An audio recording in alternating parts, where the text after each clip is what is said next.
So I'm not sure that I navigated the fear well, but we'll pretend that I did. I think it was a mix of things. Early on, I numbed myself to a lot of things. That's kind of hard.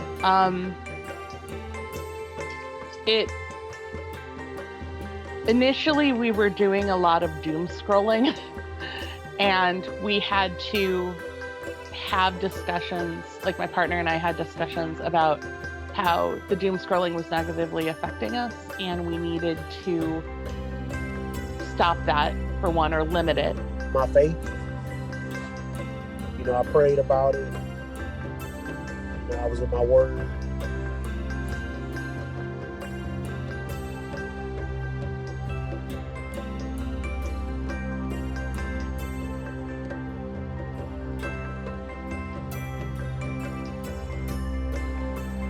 Hi, my name is Alex Rance, and I'm the creator of 2020 Unmasked.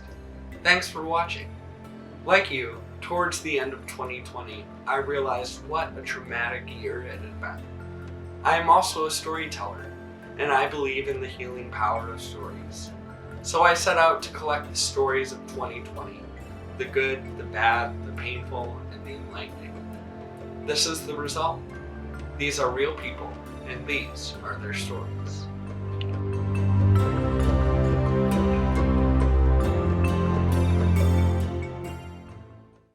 I drank. And then I drank until I really didn't have an excuse to drink. I'm going to talk to a close friend of mine. And she called me hungover when I was hungover 2 days later and said, "You're coming to a meeting." And she said, "Are you coming to the meeting?" But she was really saying, "Is you're coming,"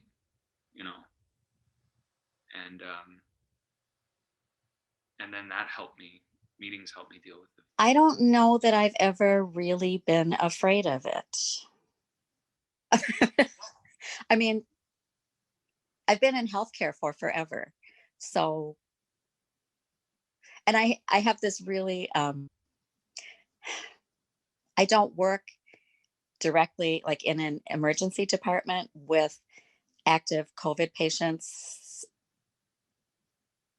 I was never afraid. I was really, really, really, I've been deeply sad, really sad that we haven't been able to be more compassionate with our healthcare workers and with our patients. So fear hasn't been the overriding emotion for me. Grief has. That's kind of hard.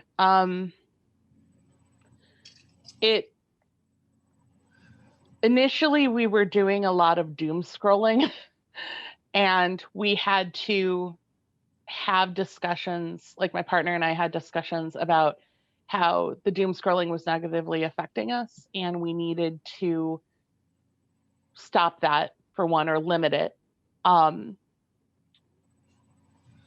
We needed to reach out more to our friends and talk to them. And even though they might be feeling the same fear that we were, it was really refreshing to talk to others and realize that we were all kind of in the same place. It was really refreshing to find out some people were showering exactly as often as I was. It didn't feel so weird. We were all sliding into bits of depression. I started therapy again, but I ended up not continuing that because my therapist was not a good match, not even remotely. She had some suggestions that were not appropriate, and I shouldn't be telling a licensed mental health professional that these things are not appropriate. So I stopped that. We started throwing ourselves into hobbies. I picked up knitting again. I'm not terribly good at it, but I started working on trying new things that I hadn't been doing before. I taught myself how to paint. that was helpful. We adopted more animals. Maybe not the most helpful, but it's been nice. But I don't know that the it's hard to say exactly how to navigate the fear because we've been living in it for a year, and it's extremely traumatizing for a lot of people. But if you have that background already, like if you have a background in going through trauma, then you already have those tools. You're already equipped to some degree to deal with it. And so I already have some of those tools in my toolbox, and I was able to kind of pull those out and apply them and try to work through this a little bit easier. Follow the rules for the most part with that, because the only thing that I have to fear with that is if I don't follow the rules, or at least try to. And even then, I just sit here wondering every time something changes with it. What do I need to be doing now? What happens if I get sick? And who's going to take care of my kids? No one's going to come here and help me if I have COVID at home.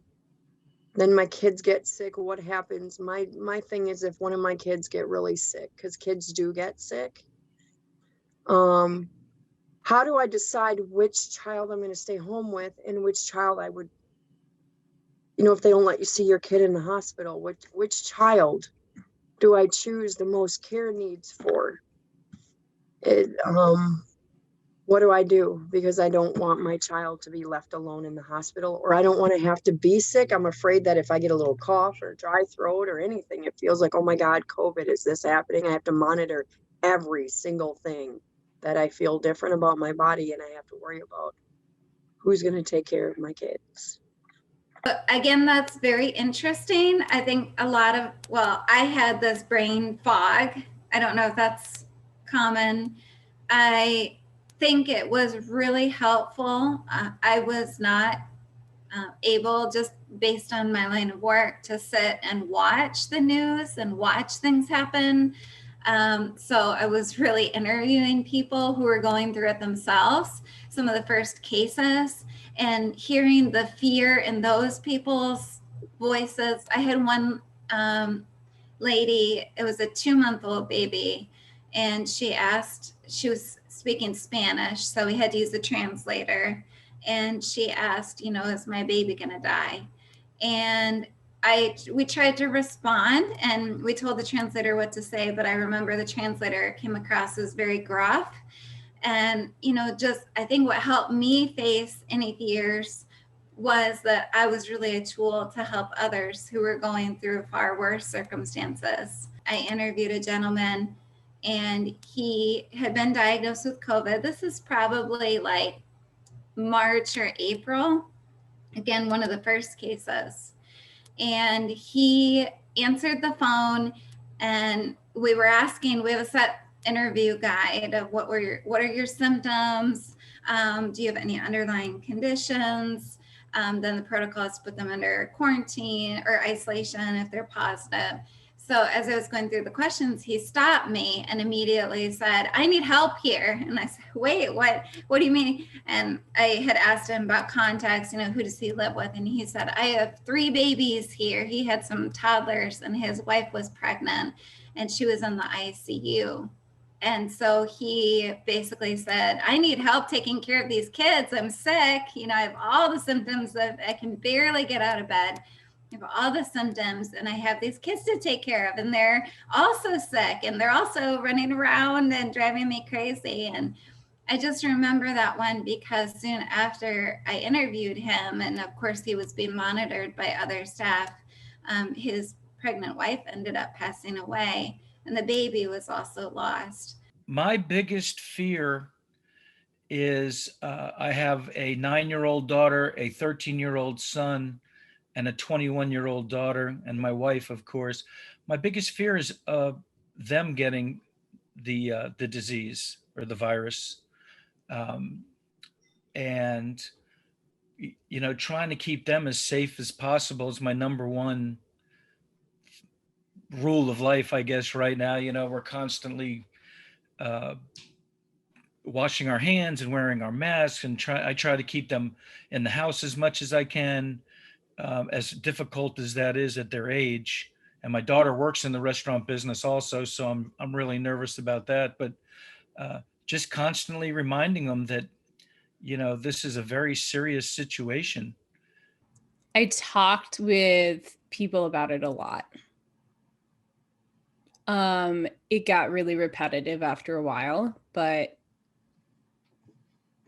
you can't hold it inside. If you do, you'll spin your wheels. I mean, nothing will get solved. So I tried to talk about it with my family, with my friends. I tried to just talk and talk and talk and talk and talk about it so that we wouldn't feel so isolated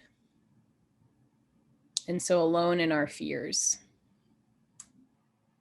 Well, I said it out loud. I think sometimes when you uncover something and you say it out loud, it takes a little bit of the mystique away from it, right?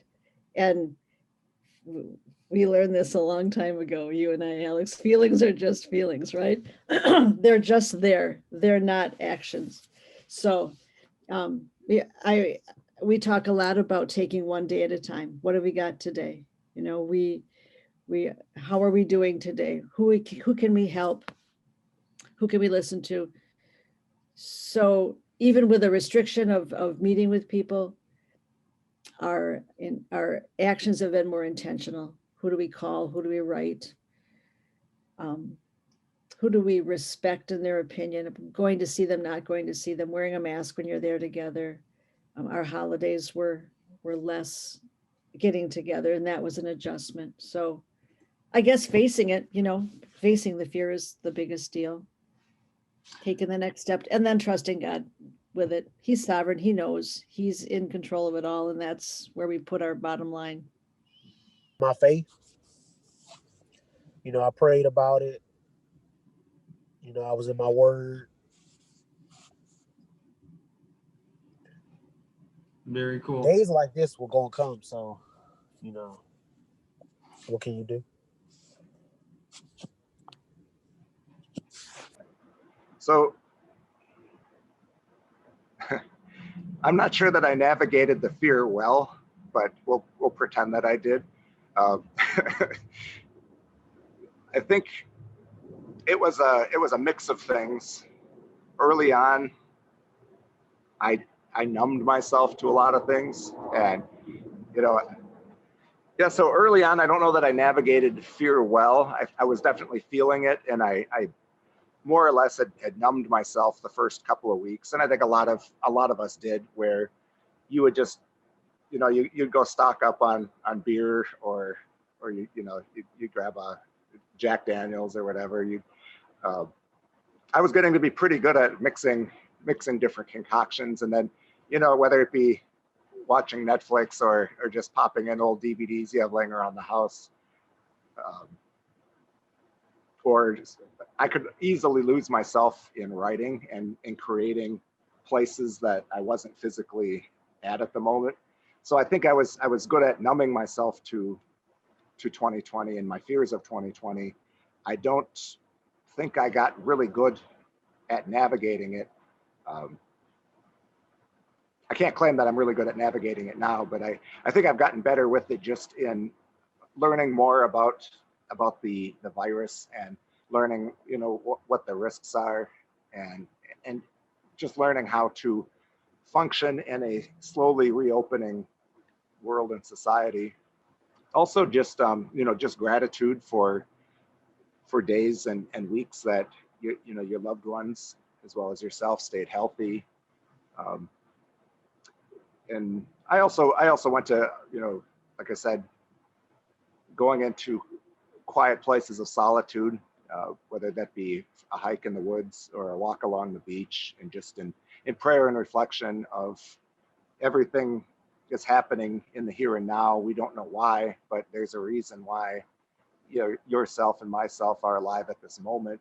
And we can encourage one another through this, or we can lose tempers, and we can be short with each other. And I think maybe midway through, I realized how much more maybe I was called to encourage people or say things that were going to help give hope, because it was just as easy to get discouraged or to become frozen in fear and maybe even get depressed and just avoid people altogether and avoid any type of interaction, whether it be social media or even a light, you know. I was lucky enough to have a place to go so that I didn't have to navigate the fear alone. I had a home base that I could go back to that I'm really grateful for.